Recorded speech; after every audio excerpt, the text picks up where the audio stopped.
Chegamos ao final de mais uma semana e este é o momento da palavra. Duas coisas importantes: Deus nos guardou e nos assistiu graciosamente, misericordiosamente. E também, este é o momento em que podemos mexer um pouquinho com o nosso coração a respeito daquilo que o Senhor tem realizado, a respeito daquilo que Ele quer e requer de todos nós. É bom ter você comigo. Interaja, deixe o seu comentário, compartilhe também esse vídeo com outras pessoas. Muitas pessoas têm dúvidas a respeito da intensidade espiritual, do enchimento do Espírito.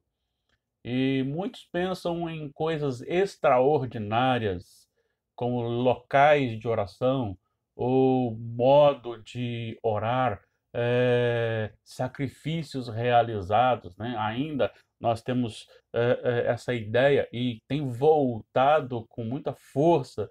Quanto mais sacrifício você faz, mais santo você fica, mais íntimo de Deus você fica, quando na verdade o Senhor não exige o sacrifício, ele também não deixou nada, vamos pensar assim, numa visão humana, sobrenatural, no sentido de espetacular, mas deixou coisas normais para que haja o enchimento do Espírito na nossa vida.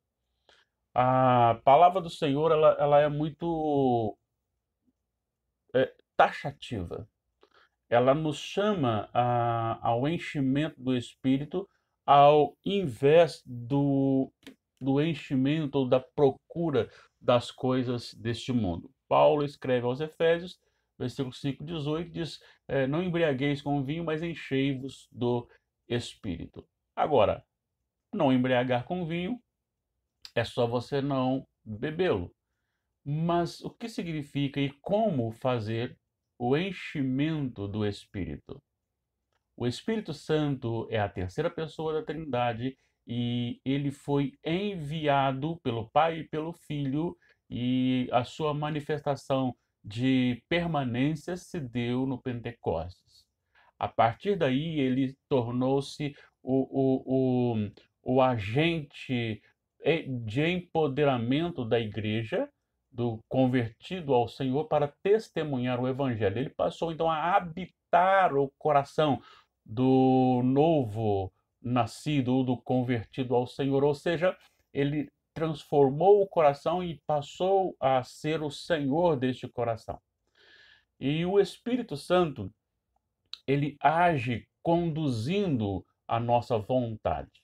Agora, o Senhor Deus, como nós não somos bonecos, temos a nossa vontade, ele nos deu meios para o enchimento do Espírito. Quanto mais cheio do Espírito, automaticamente mais mortos para a carnalidade, para o pecado. Quanto mais exercitamos a carnalidade, o pecado, mais ou menos nós temos das ações do Espírito Santo na nossa vida. Como encher? Não, não tem segredo.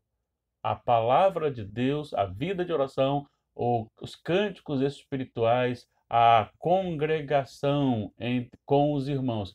Isto resume toda a necessidade ou todo instrumento para o enchimento do Espírito. A palavra de Deus é Deus falando ao nosso coração, ela é viva e eficaz. A oração é nós falando com Cristo, com Deus o Pai, por mediação de Jesus Cristo, para abrir o nosso coração e interagir com Ele as nossas necessidades e anseios. Os cânticos espirituais são consequências de entender aquilo que Deus é e cantar isso, falar isso através dos nossos cânticos, que Deus é maravilhoso, deve ser louvado. E a congregação é o desejo do povo de Deus, como primeira parte de um estado que acontecerá na consumação, quando estaremos para sempre com o Senhor. É assim que nos enchemos do Espírito Santo. Não existe segredo nenhum. Você não pode pensar em outra coisa a não ser a leitura e meditação da palavra de Deus, a vida de oração, os louvores, sejam cânticos espirituais ou hinos, e a congregação com o povo de Deus. exercitando isso, quanto mais o seu coração estiver cheio disso, mais do Espírito você terá. E você produzirá fruto do Espírito. Seja alguém cheio do Espírito Santo do Senhor e você verá a diferença. Não tem segredo. A palavra já disse o que fazer. É só obedecer. Tenha um final de semana maravilhoso na presença do Senhor e cheio do Espírito. E na próxima semana, se nos for concedido vida, que sejamos filhos do Senhor. Em nome de Jesus. Um abraço e até segunda-feira.